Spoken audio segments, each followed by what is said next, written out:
Orang-orang yang tidak menyembah Rob yang lain beserta Allah dan tidak membunuh jiwa yang diharamkan Allah kecuali dengan alasan yang benar dan tidak berzina.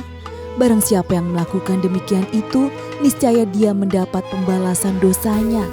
Quran Surat Al-Furqan ayat 68.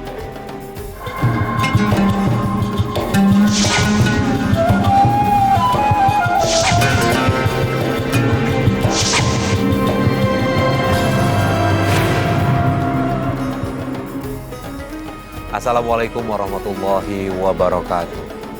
Selamat pagi pemirsa Tawakal yang dirahmati Allah Subhanahu wa taala. Saya Farid Hasan menjumpai Anda dan pemirsa di studio sudah hadir bersama kami Ustadz Muhammad Ziyad. Assalamualaikum Pak Ustadz. Waalaikumsalam warahmatullahi wabarakatuh.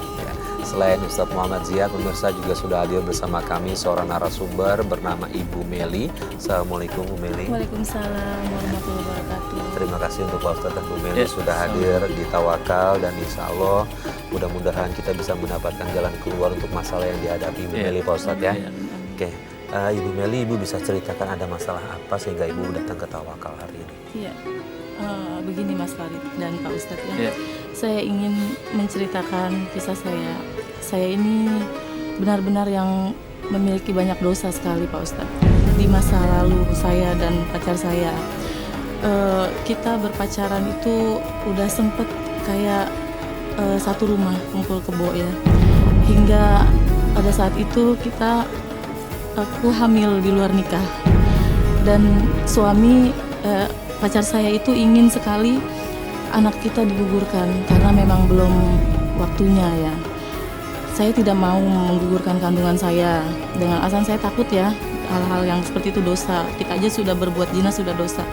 Tapi suami saya, pacar saya tetap bersikeras untuk menggugurkan. Akhirnya mau nggak mau saya memang sayang dan saya ikuti dia, turuti dia. Itu kejadian sampai 4 kali kita menggugurkan kandungan. Artinya 4 kali hamil. 4 kali hamil. 4 kali menggugurkan. Maaf, itu umur berapa waktu itu? Sudah berbentuk janin Pak Ustadz.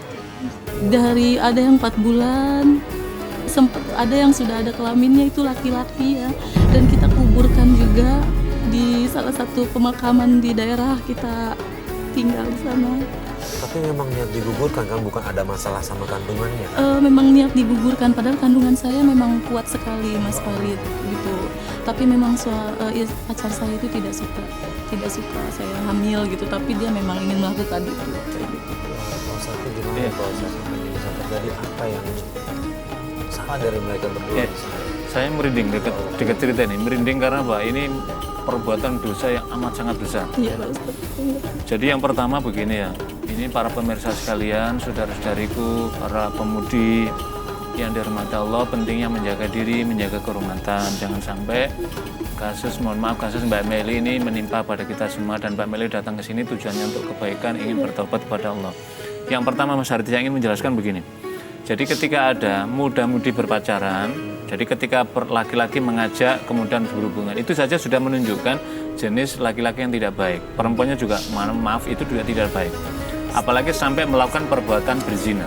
Allah menyatakan, wala taqrabuz zina, jangan mendekati perbuatan zina. Innahu kana sabila, inna kana fahisyatan wa sabila. Jangan kau perbuatan zina, karena itu adalah seburuk perbuatan yang keji. Jadi perbuatan yang keji dan seburuk-buruk jalan. Maka tidak boleh, jangan sampai menempuh di sana. Jadi ketika perzinahan tadi sudah merupakan dosa besar. Lanjut lagi yang kedua, penjelasan yang kedua. Apalagi ini kemudian sampai ini perbuatan di luar nikah, kemudian akhirnya, mohon maaf, kemudian mengandunglah tadi, hamil. Bagaimana kita belum bicara bagaimana statusnya. Tentu ini adalah tidak bisa ini dinasabkan kepada bapaknya sekalipun ya, karena ini di luar nikah. Yang ketiga, ada dosa yang ketiga. Yang dosa yang ketiga adalah melakukan aborsi pengguguran. Jangankan ini di luar, orang suami istri saja, kalau misalkan ada kandungan, misalkan mohon maaf kandungan yang lemah, kemudian berniat menggugurkan saja, itu saja harus berkonsultasi pada medis, berkonsultasi pada dokter, apa implikasinya. Sepanjang istri itu masih kuat rahim kandungannya, maka tidak dibolehkan digugurkan. Kalaupun andai kata digugurkan umur berapa, itu aja para ulama terjadi perbedaan yang keras sekali. Misalkan belum 40, ini boleh apa tidak, itu suami istri. Janin yang ketika sudah lebih dari 40 hari, bahkan riwayat lain menyebutkan itu sama dengan membunuh jiwa. Dan Al-Quran menyatakan, siapa yang membunuh satu jiwa dengan sengaja, faka'annama qatalan nasa jami'a, sama dengan ia membunuh seluruh umat manusia. Apa maknanya? Inilah kewenangan Allah Subhanahu wa taala kepada di sini. Jadi apalagi Mas Farid, saya merinding tadi, ini terjadi yang keempat kalinya. Kita boleh, para pemirsa, ada adikku, anak-anakku yang perempuan mencintai pacarnya, itu boleh, tetapi tidak boleh sampai melanggar ketentuan Allah dan Rasulnya. Kalau yang sudah terjadi, mudah-mudahan kisah Mbak Melin menjadi ibroh pada yang lainnya supaya tidak mengulang. Ini adalah pengalaman berharga sekali yang tidak boleh ditiru, dan Mbak ini memberikan pelajaran pada kita supaya tidak meniru apa yang pernah dilakukan dalam kehidupannya. Iya. Mbak Melin itu tadi sebenarnya sadar ya, Mbak Melin lakukan itu salah. Kemudian nggak mau menggugurkan kan awalnya. Terus gimana ceritanya sampai akhirnya Mbak Melin mau nih, ceritanya gimana? Omongannya apa yang keluar dari pacar Mbak Melin saat itu? Karena pacar saya memang orangnya tipenya keras sekali dan suka temperamental, memukul segala macam. Dan saya memang kecintaan terlalu sama dia memang gitu. Jadi apapun yang dia ini ya saya turutin aja gitu. Nah, boleh cerita nggak model maksanya kayak apa dia? Sampai nyeret, menjedot-jedot ke tembok dan marah besar sekali gitu. Jadi digeret, ayo kamu gimana? Nggak boleh begitu. Kalau emang mau itu tetap kamu mending yang saya bunuh gitu. Sayang, aku nggak mau. Apa? Udah, jangan berisik. Ayo, sekarang juga ke tempat aborsi. Ayo! Aku nggak mau. Kamu udah berapa kali mengukurin kandungan ini? Kasihan anak ini, Mas. Kamu tuh ya banyak ngomong. Sok suci. Tolong, aku mohon. Jangan, Mas. Aku nggak mau gugurin kandungan ini. Dengerin, pokoknya itu kandungannya ada di dalam itu harus digugurin. Mas, kita harus tanggung jawab atas apa yang kita perbuat. Bukan malah gugurin kandungan ini, Mas. Ingat, ini darah daging kamu. Kamu. Sama kamu ya. Ayo, sekarang juga. Ayo ikut. Ayo ikut. Tolong, Mas. Ini memang benar temperamental sekali gitu. Suami saya. Maaf Mbak Melin, Iya, Pak. Maaf ini tadi saat menggurau tadi Mbak Melin umur berapa waktu itu? 21 ya. Nah, kan? Jadi masih sangat muda sekali Mas Farid. Jadi mungkin apa ya, seringkali karena cinta kepada pacarnya atau laki-laki, kemudian makanya sering dibilang cinta buta. Ketika cinta buta itu mata sudah hilang, nalar sudah nggak mendengar siapa lagi, pokoknya sama dia. Inilah yang harus diwaspadai dan berbahaya. Cinta buta itu adalah apa, syahwat yang muncul, dan syahwat itu adalah bisikan setan. Makanya kita diminta untuk membaca Qul a'udzu birabbin nas, falaq itu dalam rangka untuk mengurangi bagaimana yuwaswisu fi sudurinas, bisikan pada dada manusia ini supaya bisa terhalangi. Karena apa? Setan itu la'ammaratun bisu, memerintahkan pada jalan keburukan. Jadi ketika ada hambanya manusia jalan keburukan, dia bangga bersorak-sorak, ayo lanjutkan, teruskan. Jadi ketika baru berdekat, udah masa cuma itu saya berhubungan, ketemu aja. Akhirnya sampai terjadi tadi itu. Lah apa itu? Inilah yang saya kira menjadi pelajaran pada kita bahwa penyesalan nggak akan terjadi. Dan tip ini kan tadi emosional, itu tipe yang laki-laki yang tidak baik. Maka yang kita anjurkan adalah perempuan segera sadar ketika melihat, loh, saya ini untuk apa? Berpasangan dengan orang tidak baik. Oh, dia menjerumuskan saya, nanti justru bahkan tadi melakukan teror, pembunuh, akan membunuh, tadi kan teror namanya. Itu kan teror, berarti kan, dan untuk apa hidup ini? Pasti tidak mendapatkan kehappyan kan, nggak mendapatkan damai. Lah kalau orang nggak damai, nggak happy, apa tujuan hidup kita? Berarti kan sudah bertentangan dengan misi utama Allah menciptakan kita. Kenapa? Untuk mendapatkan, bisa menikmati kehidupan dunia. Dalam rangka apa? Ya budun, mengabdi, berarti tidak boleh bertentangan terhadap norma-norma agama. Mbak Meli, waktu itu kalau boleh tahu melakukan aborsinya di mana dan dengan cara apa? Aborsinya di salah satu kayak klinik gitu ya. Dia Kliniknya resmi atau? Sebenarnya sih klinik resmi, tapi kasih obat, saya dikasih obat aja, minum obat. Kasih obat. Dan dia keluarnya sendiri di rumah. Oh, nggak di klinik itu Enggak. keluarnya? Saat itu aku jadi mulus-mulus sakit dan keluar, lalu pacar saya itu bawa ke kuburan gitu ya, kayak dikubur gitu, ke pemakaman. Oke, Pak Ustadz, untuk klinik itu sendiri Pak Ustadz, kalau misalnya nih ada orang yang melakukan praktik-praktik seperti itu, artinya menunjang, ini tanpa ada sertifikasi resmi ya Pak Ustadz untuk bisa melakukan aborsi. Dia melakukan aborsi seperti itu, apakah dia juga terlibat dari bagian proses dosa yang dialami mereka berdua? Dibawa Mas Farid, kalau ini dibawa ke ranah hukum, ini yang tadi yang klinik tadi, nggak usah kita sebut, klinik tadi itu bisa dijerat hukum. Apapun klinik, mau ini resmi mau tidak resmi, ketika memenuhi permintaan pasangan perempuan laki-laki yang sehat, segar, bugar tanpa ada alasan medis yang membenarkannya, kemudian ia menyetujuinya, maka ini sudah tindakan yang bertentangan melawan hukum dan ini pembunuhan. Harus diingat, ini pembunuhan. Membunuh janin itu sama dengan membunuh manusia. Berarti dia ikut terlibat dosanya, membunuh Dia terlibat manusia itu, dosa ya. karena dia bersengkongkol dalam perbuatan dosa. Makanya surat Al-Maidah akan menjelaskan, ta'awanu 'alal birri waqtuha. Kita ini boleh bertawun, bekerja sama dalam kebaikan dan ketakwaan. Tapi wala ta'awun 'alal ismi, ini namanya ta'awun 'alal ismi, menolong, berkongsi, berkolaborasi di dalam perbuatan dosa, maka orang itu akan mendapatkan dosa juga. Ya Allah, Mbak Meli itu sampai 4 kali, kemudian respon pacarnya gimana sih? Artinya kan udah pasti nggak menginginkan gitu. Kenapa tetap terus dilakukan dan Mbak Meli tahu ini sebenarnya dosa? Gitu. Kenapa nggak diberhentikan? Memang nggak bisa juga berhenti ya, dianya memang begitu. Saya dengar katanya sempat ada yang kelima, betul? Iya, sempat ada yang kelima dan akhirnya jadi menikah kita karena udah 7 bulan nggak bisa keluar.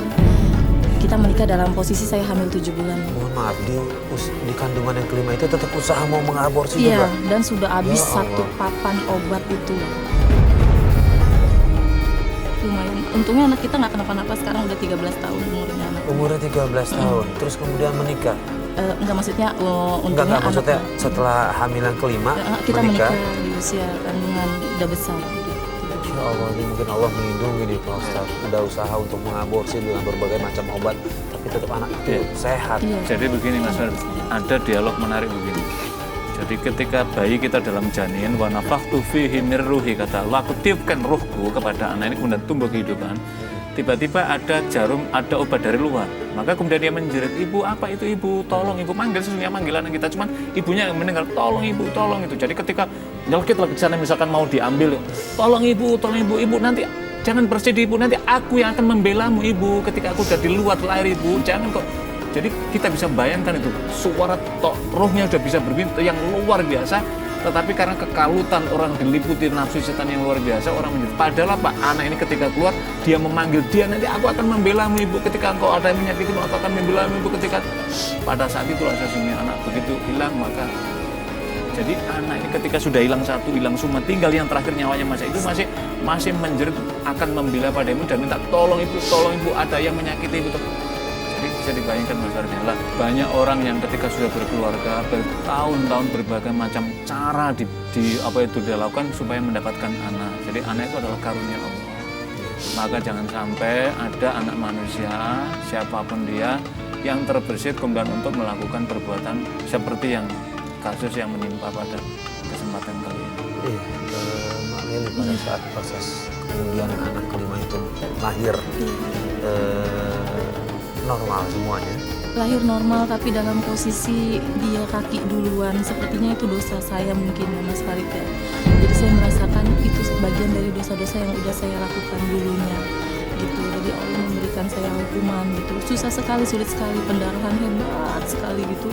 Lalu keluarnya pun susah sekali gitu. Kaki satu persatu. Itu prosesnya berapa lama dari mulai sampai akhirnya? 2 hari saya udah mulai merasakan. 2 hari sebelum lahir. 2 hari berturut itu menderita terus seperti itu. Sakit sekali. Masya Allah, ini kuasa berjuang hidup dan mati nih kalau Tapi untuk saya- melahirkan. Cuma Mbak Meli ini merasa itu bagian dari mungkin dosanya dia, kenapa proses melahirkan anak yang kelimanya itu lama. Yang pertama begini Farid, ya. Kelahirannya tidak diinginkan, itu saja sudah membawa persoalan secara psikis. Makanya para pemirsa, para suami istri, kalau ada istri yang sedang hamil, mungkin dia merasa nggak happy, hiburlah dia, yakinkan dia, jangan sampai kandungan di dalam dirinya itu beban, karena ini akan berpengaruh secara medis dan secara psikis dia dan medis. Banyak kita bergaul dengan medis begitu dia. Jadi orang dibuat happy sekali dan Yang kedua, orang melahirkan itu perjuangan maut antara hidup dan mati. Makanya Nabi menyatakan ketika ada suami istri, seorang istrinya sedang mengandung kemudian melahirkan, kemudian ternyata takdir Allah menyatakan dia meninggal saat melahirkan, maka dia itu seperti mati syahid. Bedanya kalau mati dalam perangan bersama Nabi kan semuanya ikut bagian dari kafan dia, tapi ini tetap banyak. Tapi nilainya itu apa maknanya? Betapa mulianya seorang wanita, seorang istri yang melahirkan. Itu adalah posisi kemuliaan. Jadi jangan sampai sekaligus juga para saudara-saudariku wanita karir jangan sampai tidak ada keinginan untuk berkeluarga kemudian tidak ada keinginan punya anak. Tetapi ketika dikasih dia syukurilah. Tadi kasus yang menimpa Mbak Meli tadi itu kan itu adalah bagian dari cara Allah untuk mengingatkannya. Itu baru sebagian kecil ujiannya kecil. Bahkan orang bisa sampai maut apalagi tadi kan proses kelahiran sampai 2 hari dulu. Jangankan 2 hari. Saya menyaksikan betul karena saya Allah karuniai anak 3. Saya senantiasa istri saya itu saya panggung. Karena memang saya dokter mengizinkan harus diizinkan karena itu adalah supaya saya merasakan ini adalah bagian perjuangan sehingga saya bisa menghargai istri saya bisa memuliakan istri saya. Itu bagian dari orang mengerti dalam potensi inilah.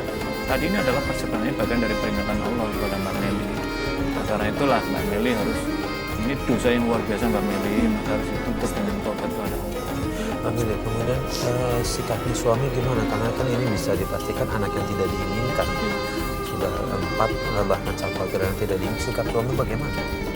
Masih sama cuek dan kerasnya itu masih dia tidak bisa hilang sifatnya dia. Sifat kerasnya tetap tidak bisa hilang. Maksudnya keras udah mulai kekerasan fisik atau verbal aja, ngomong aja?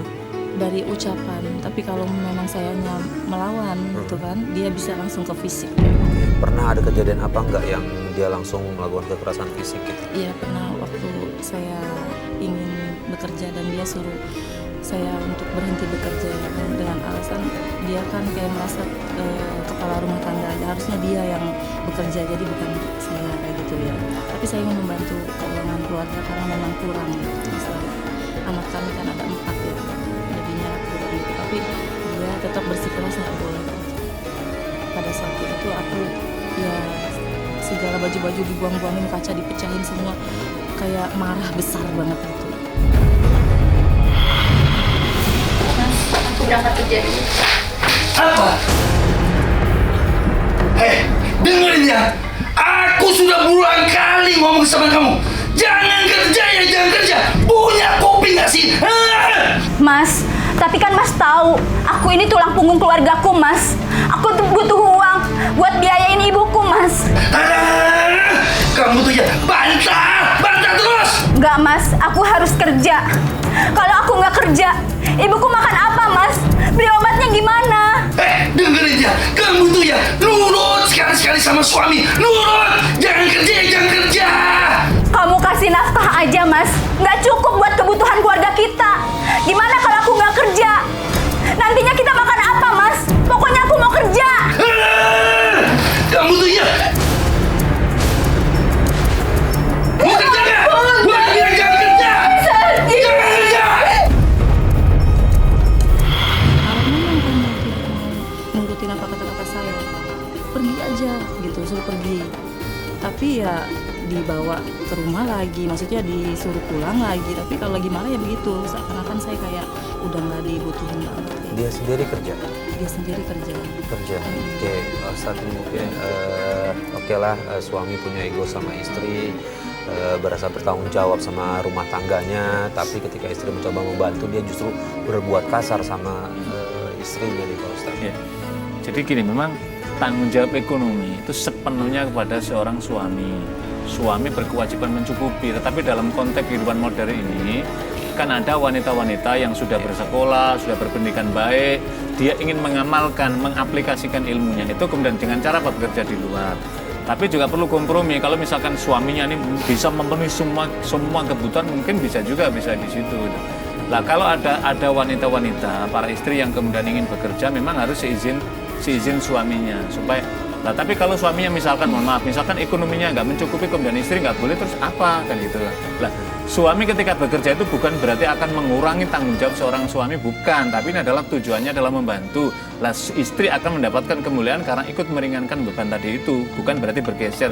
Kan banyak sekali yang kemudian bergeser, akhirnya suaminya berjadi di rumah, istrinya di luar, yang tidak dibolehkan dalam konteks agama. Yang kedua, ketika ada istri, kasus misalkan Mbak Meli tadi sudah menjadi istrinya, kemudian bekerja dan kemudian emosinya meledak, ini juga tidak arif, tidak dibolehkan dalam agama. Bagaimana cara mencegah istri, bagaimana cara mendidik istri, cara mengarahkan istri, maka pengarang-pengarang semuanya itu tidak boleh satupun yang dilakukannya melanggar ketentuan agama. Mengajak kebaikan, maka tidak boleh dalam rangka mendesak kebaikan itu melakukan kezaliman. Menghentikan keburukan dengan cara berbuat buruk itu juga tidak dibolehkan. Jadi masing-masing ada porsinya secara proporsional dan seadil-adilnya dalam rangka apa? Kemaslahatan dalam berkeluarga itu. Apalagi tadi sampai banting itu, sekali lagi ini bukan bagian dari tipe laki-laki yang baik. Laki-laki yang baik itu akan menjaga tangan. Meli, keluarga gimana nih? Saya penasaran dari awal yang tadi 4 kali mengaborsi itu kan hamil usia di kandungan 4 bulan itu kan udah kelihatan. Keluarga tahu apa Meli menyembunyikan itu? Kalau lagi keluarga sih nggak tahu, sampai saat ini juga nggak tahu. Sampai saat ini nggak tahu. Oke, kemudian kekerasan yang dilakukan suami tahu, tapi kalau keluarga. Kekerasan tahu, tapi kalau masalah aborsi keluarga nggak tahu. Nah, reaksi dari keluarga apa setelah tahu Mbak Meli diperlakukan kasar seperti itu? Iya, kayak orang tua saya, bapak dan ibu udah suruh saya bercerai aja. Tapi saya mempertahankan demi anak-anak. Gitu. Karena saya memang nggak mau kan masih ada bapaknya hidup, tapi mana nih bapaknya nggak ada kayak gitu kan ya. Maksudnya saya nggak mau tuh jadi anak-anak mentalnya terganggu gitu karena nggak ada bapak gitu. Oke, terus suami gimana setelah ada tuntutan dari keluarga Mbak Meli untuk bercerai? Suami responnya kayak gimana? Dia malah nantangin sih sebenarnya. Malah nantangin. Ya udah cerai aja, tapi nggak cerai-cerai juga. Dan berucap kata cerai itu udah sering banget. Dia udah sering Setiap banget. kali marah selalu ucap cerai. Selalu ucap cerai. Pak Ustadz, ini artinya selalu sudah lebih dari 3 kali, betul? Bisa lebih dari 3 kali. Maksudnya ucapannya begini, Mbak. Ucapannya masuk ini. Kamu saya cerai loh, atau kamu seperti ibuku. Itu juga namanya biar itu bisa. Atau ya kalau kamu cerai ya cerai aja. Begitu maksud saya. Itu tidak jatuh kalau itu yang dimaksud. Tapi kalau kamu saya ceraikan ini. Nah, tapi gini Mas Farid ya, ketika kasus ini ada 2 pandangan. Kata Sayyidina Umar, ketika orang itu sedang marah maka tidak jatuh talaknya. Karena orang marah, sama dengan hakim. Hakim tuh ketika marah tidak boleh memutuskan perkara. Jadi itu hebat. Hakim dalam keadaan lapar juga nggak boleh memutuskan perkara. Hakim dalam keadaan emosi juga boleh. Hakim dalam posisi yang sangat sama dengan kalau kita analogkan kasus ini. Jadi Umar tidak mengizinkan orang yang sedang amarah. Jadi orang yang sedang amarah, apapun yang diperbuat kepada istrinya, dia tidak masuk dalam kategori itu. Tapi kalau dalam keadaan sadar misalkan, sudahlah kalau melihat rumah tangga begini kamu saya tolak. Tapi ya kalau kamu mau talaklah terserah kamu, itu tidak jatuh Mbak. Tapi kalau misalkan kamu sudah seperti ibu saya, itu artinya biar ya, tidak dibolehkan. Berarti ya melebihi itu bahkan dihukum para ulama itu sama dengan talak 3. Karena memposisikan dia seperti ibunya, sementara ibunya itu tidak boleh diapa-apain, hanya dihormati, maka berarti dia tidak akan menggauli dalam konteks tadi itu. Lah, tetapi kalau kita lihat apa yang praktek tadi, ini kan luar biasa berlebihan tadi, kerasnya tadi. Tapi tipe Mbak Leni ini tipe cinta sejati, dalam mana kalau mencintai orang itu udah membabi buta, udah nggak ingat apapun, dia disakiti apapun dia masih cintanya, kan begitu kan. Nah, ini juga tidak kondusif dalam bangunan rumah tangga. Artinya apa suami kemudian akhirnya melampiaskan sampai tidak terkendali. Lah, memang Mas Adit, kasus kekerasan semacam ini memang ini penting ya, ini memang harus dijaga dalam rumah tangga rahasia, tapi tidak selamanya. Bisa juga mungkin dengan kakak dia nyampaikan, Mas itu kok adik Mas itu luar biasa, saya mencintai dia, tapi itu supaya apa? Dia bisa dinasihati supaya karena itu perbuatan buruk, maka harus Kalau dari pihak keluarganya suami, gimana tahu juga perlakuan kasarnya sama suami? Iya, keluarga suami dia memang udah tahu sifat kasarannya, makanya dia juga diem aja dan memang tidak terlalu respect juga ke sayanya keluarga suami. Kenapa boleh tahu? Sepertinya kayak kecewa ya mungkin ya. Kecewanya pengennya tuh suami memiliki pasangan hidup yang lebih hartanya berlebih. Mungkin saya ya ada kalangan kurang mantap. Jadi dia tidak respect sekali. Dengan dikasarkan pun dan dicerai pun sebenarnya pihak keluarga suami setuju aja. Oke, yang jadi pertanyaan selanjutnya gini. Saya masih penasaran adalah gini, ketika dari mulai pacaran sampai kemudian terus menikah, yang jadi heran dari saya adalah kenapa nih pacar dan suaminya tidak menginginkan anak sama sekali gitu. Boleh tahu nggak alasannya apa? Udah pernah nanya belum? Ya, sebenarnya sih dia tidak pernah menjawab, tapi saya punya batin dan ngerasain aja ya Mas Farid ya. Wallahu alam, sepertinya kayak semacam yang suka ilmu-ilmu hitam memakan janin. Jadi selalu ada kayak korban janin gitu, harus ada janin yang umur 4 atau 5 bulan ke atas gitu. Berulang kali di usia segitu memang. Segitu saya begitu terus ya. Sampai belakangan ini saya udah menikah pun pernah 2 kali. Ada janin yang segitu saya keguguran. Keguguran atau digugurkan? Dengan cara dia minumin saya jamu, jadinya otomatis gugur kayak gitu. Jadi menduga ada dunia hitam ini. Iya. Hitam, tapi dia tidak pernah bercerita sih. Ya kita nggak tahu persis ya ini Iya. dunia hitam apa tidak. Makanya perlu diruqyah juga gitu. Iya. Apa itu Mbak Melin perlu diruqyah. Kalau diruqyah maka akan keluar itu pengaruh-pengaruh yang tadi itu gitu. Tetapi begini Mas Haris, memang dunia hitam kan bahasa lainnya kan ilmu sihir ini. Ilmu sihir memang ada beberapa hal karena memang ini bersentuhan dengan makhluk gaib. Jadi misalkan dalam hal ini adalah menggunakan jasa misalkan jin kafir. Kalau jin muslim maka dia akan bersahabat dengan cara yang baik. Karena saya pernah punya seorang guru, dia punya jin muslim ya dia ikut dalam hal itu kebaikan itu. Tapi orang-orang yang menggunakan jasa dalam rangka untuk tadi itu ilmu hitam, memang ada juga seperti itu. Karena itulah makanya Nabi SAW kan membimbing. Jadi ada di luar kita ada ilmu sihir, ini ada ilmu Islam dalam mana mengajarkan bagaimana caranya. Makanya Nabi kan mengajarkan kalau malam hari gelap gulita itu biasanya banyak gangguan-gangguan makhluk lain, maka bacalah surat Al-Alaq, surat Al-Falaq. Maka ketika bagaimana supaya bisikan setan, bisikan lain-lainnya yang buruk ini, maka bacalah surat An-Nas. Itu adalah dalam rangka memberikan pelindungan. Kalau hadis Nabi memberikan doa Bismillahirrahmanirrahim, itu adalah dalam rangka untuk membimbing itu. Lah, kapan itu orang itu mudah terpengaruh? Ketika dia dirinya jiwanya kosong dari, kalau dalam bahasa psikohipnotik kan, karena orang sedang kosong, blank, maka orang mudah digoda. Tapi kalau dalam konteks agama, ketika orang sedang jauh dari tuntunan agama, maka biasanya bisikan setan mudah masuk di sana. Ketika orang rajin berzikir, maka insya Allah konsentrasinya ini akan menghalangi dari dunia di sini. Saya tidak tahu bagaimana praktek kehidupan keagamaan Mbak Meli dan istrinya, sama dengan suaminya. Sebab kalau orang praktek agamanya baik, maka insya Allah tidak akan terjadi seperti tadi. Nah sehari-hari gimana suami? Gimana ya? Sholat, tetap sholat, tapi dulunya memang dia tidak sholat. Dan Dulunya saya yang selalu mengajak dia sholat waktu kita kerja bareng dan pacarannya. Dia bilang, udah kamu sholat duluan aja, aku gampang kayak gitu. Oh gitu. Ada pernah ngelihat kelakuan dia yang aneh gak sih? Akhir-akhir ini sih ya pernah lihat kayak apa? dia habis sholat sih memang Pak Ustaz, tapi di atas sajadah itu ruangannya yang kayak gelap gitu ya, digelapin. Terus dia kayak semedi gitu, pas aku tegur dia malah marah besar, kamu ganggu saya, katanya gitu. Mas, mana sih? Gak ada ya? Mas? Oh, ngapain itu Mas Erwin?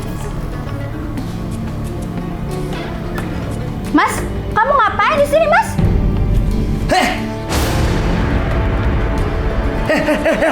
Ngapain kamu masuk sini, ha? Kamu ngapain malam-malam di situ, Mas? Udah. Jangan banyak tanya. Sudah, pergi sono. Pergi. Tapi itu apa, Mas? Aduh, kamu masih bandel aja ya. Masih banyak ngomong. Pergi sana, pergi. Tapi, Mas. Tapi, pergi sana. Pergi ya, pergi. Apa sih? Sudah pergi.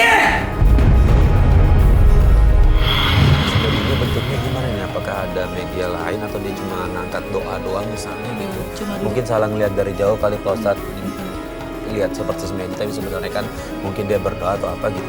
cuma duduk, tangannya disilah begini, Pak Ustaz. Udah digini aja tangannya, terus dia ngomong kayak gitu aja sih. Jadi gini, Tapi Mas Haris, ruangan gelap itu loh, Pak Ustaz. Iya, enggak, kalau soal ruangan gelap enggak juga. Saya misalkan kalau malam hari sedang sholat, saya termasuk yang suka yang gelap supaya Pak itu bagian dari untuk keheningan gitu loh. Tapi ketika baru berjamaah dengan anak ya baru kan gitu. Jadi itu sangat personality. Ada orang-orang yang memang nggak bisa gelap, sama dengan kayak tidur kan, ada orang yang nggak bisa tidur kalau nggak dengan lampu, ada yang nggak bisa harus gelap kan, itu soal teknik masing-masing. Tapi kalau tentang duduk bersila, ya memang ada yang ini kemudian ada yang bersila macam-macam. Tapi kan lafadznya apa kan gitu? Karena ini nggak mendengar langsung. Kemudian dia marah, saya nggak tahu persis ya marahnya itu terganggu konsentrasi dia atau adalah yang lain. Karena itu begini Mas Farid ya. Ini sederhana, ini kalau dikatakan ini masuk dalam kategori ilmu hitam atau ilmu sihir, lawan dengan ilmu kebaikan. Apa itu? Caranya adalah dengan bertumbuh pada Al-Quran. Ada dua mungkin yang nanti bisa kita ajarkan caranya. Cuman tadi ketika melihat ada tertentu hal yang lain itu sangat mungkin sekali. Karena itulah pentingnya ru'ya, bertanya pada orang-orang baik, orang soleh, bagaimana caranya. Bagian dalam rangka tadi itu. Nah, suami diajak, ru'ya juga. Apa? Nggak mau. Sampai sekarang nggak mau. Oke, maaf berarti. Maaf, di rumah Mbak pernah mengaji nggak di depan dia? Aku selalu ngaji tapi dimarahin dan digeret suruh pulang ke rumah ibu. Nah, itu dia. Ditampar pernah. Nah, betul. Karena begini Mas Ari. Ya. Setan atau jin yang dibunuh tante itu, dia tuh paling nggak kuat kalau apa? Mendengar asma Allah. Makanya ketika di dalam hadis Nabi jelaskan, ketika sedang suara adzan itu setan itu sedang menjerit berlari-larian yang luar biasa. Yang kedua adalah ketika orang sedang sholat, dia menjauh sejauh-jauhnya. Makanya ketika orang sedang adzan, sedang sholat, ini setan tidak ada ini. Itu. Yang kedua adalah ketika diperdengarkan ayat Al-Quran. Kalau dia tahan, ada di duduk di depan kita, kemudian kita bacakan ayat Al-Quran dan terus-terusan ada ayat ruqyah namanya, maka dia nanti akan terkelepar, dia akan kalah dan dia akan kembali pada jalan yang benar. Tapi kalau kita menjauhkan, ini masuk dalam ruangan dia, sesuai dengan dia, dalam kegelapan bersama ilmunya dia tadi, dia merasa happy, nyaman. Karena itulah kita disuruh pindah, maka seharusnya duduk di depan kita. Makanya Nabi SAW, kenapa menganjurkan begini, ada hadis mulia. Zayyinu buyutakum biqiraatil Qur'an. Hias-hiasilah rumahmu dengan lantunan bacaan Al-Quran. Gunanya apa? Salah satunya kata Ibnu Qayyim Al-Jauzi dan juga Ibnu Taimiyah untuk mengusir tadi itu. Mbak Meli sampai sekarang masih kan sama suami? Masih. Ada tidak jadi cerai kan, terus jalan rumah tangga seperti itu. Perilaku dia masih seperti juga yang masih Medi kayak gitu yang menurut Mbak Meli Medi masih? Tapi agak berkurang ya. Agak berkurang. Dia memilih waktu-waktu tertentu saat saya sedang lengah tertidur aja gitu. Jadi dia melakukan Nah, sama anak-anak gimana perlakuannya dia? kasar. Kasar tetap. Artinya masih ada beberapa yang belum berubah ya gitu ya. Pak Ustadz, selain tadi mencoba membaca Al-Quran segala macamnya, itu doa apa sih yang sebaiknya dilanjutkan biar suaminya tidak berlaku kasar sama dia, sama anak-anaknya gitu, atau bisa berubah lah. Ada tambahan lainnya nggak? Iya, jadi kalau Mbak Meli misalkan buka tuntunan doa Al-Quran akan keluar banyak sekali. Salah satunya, yang pertama yang harus difahami taubah. Mbak Meli dan suami, kalau suaminya nggak mau, Mbak Meli dimulai Mbak Meli taubatan nasuh. Ada doa bagaimana kisah Nabi Alaihissalam membaca Rabbana dzalamna anfusana wa illam taghfir lana wa tarhamna lanakunanna minal khosirin, karena atas dosa tadi itu. Yang kedua, memperbanyak kebaikan-kebaikan. Kata Nabi, ittaqillaha haitsuma kunta, berdoalah kamu dimanapun berada, bertakwa. Wa'adbil hasanata tambuha, dan ikutilah setiap melakukan keburukan dengan kebaikan. Tadi keburukan sudah melimpah ruah tadi, ikutilah dengan kebaikan-kebaikan. Yang kedua, memperbanyak baca Al-Quran. Selain baca istighfar yang pertama tadi, yang kedua memperbanyak baca Al-Quran. Bisa baca Quran kan? Baca. Di rumah dibaca, anaknya diajak untuk membaca. Yang ketiga, berdoa kepada Allah apa? Memohon agar suaminya diberikan hidayah. Diberikan hidayah, dibimbing pada jalan yang baik. Dan sekali-kali diajak, kalau ada pengajian diajak, ini bagian dari cara menjemput hidayah. Yang ketiga, ayat tilawah tadi dibaca, ruqyah tadi ada, nanti saya kasih ayat-ayatnya, itu dibaca bagian dari sini. Yang kelima, berbakti pada orang tua. Minta orang tua untuk mendoakan, orang tuanya Mbak Meli, orang tuanya dia, meminta mudah-mudahan ini cara menutup keburukan-keburukan tadi, menyinari sinar di rumah tangganya. Mudah-mudahan Allah mengampuni dan mudah-mudahan jalan taubat ini. Terakhir Pak Ustadz, Mbak Meli ini ragu gitu, takut apakah apa yang dia lakukan sekarang ini menghapus semua dosa-dosanya yang lama. Dia udah mulai niat untuk tobat segala macam. Nah, untuk biar dosanya itu hilang bersih semua, apa yang dilakukan? Jadi begini Mas Arif, soal dosanya hilang diampuni Allah apa tidak itu urusan Allah SWT. Yang tugas kita ketika sekarang sudah sadarnya adalah bagaimana memperbanyak kebaikan sebanyak-banyaknya supaya mampu menghalangi keburukan tadi pelan-pelan sehingga kebaikan yang lebih banyak. Allah menyatakan begini, ketika hambaku sedang berada di dalam kemurungan dan melimpah ruah dosanya, dan ketika ia mendatangiku dengan penuh kesungguhan bertaubatan tubu ilallah taubatan nasuha, maka Rahman Rahimku melampaui dari semuanya, maka aku akan terima kembali. Syarat tobat kata Imam An-Nawawi ada 4 hal. Yang pertama adalah taubatan nasuha, betul-betul taubatan nasuha, tidak akan mengulang lagi. Yang kedua, bersungguh-sungguh dengan tobatnya ini. Yang ketiga, berjanji tidak akan pernah mengulanginya. Yang keempat, mengisi hari-harinya dengan kebaikan. Kalau ini yang dilakukan, mudah-mudahan Allah menerima ikhtiar tobat yang dilakukan oleh Allah. Terima kasih Pak Ustadz atas semua nasihatnya, Pak Meli. Mudah-mudahan kekhawatiran Pak Meli ini bisa terkikis dengan pelan-pelan, dan saya berharap sih Pak Meli tetap istiqomah ya Pak Ustadz ya, untuk menghentikan itu semua biar rumah tangganya lebih baik lagi.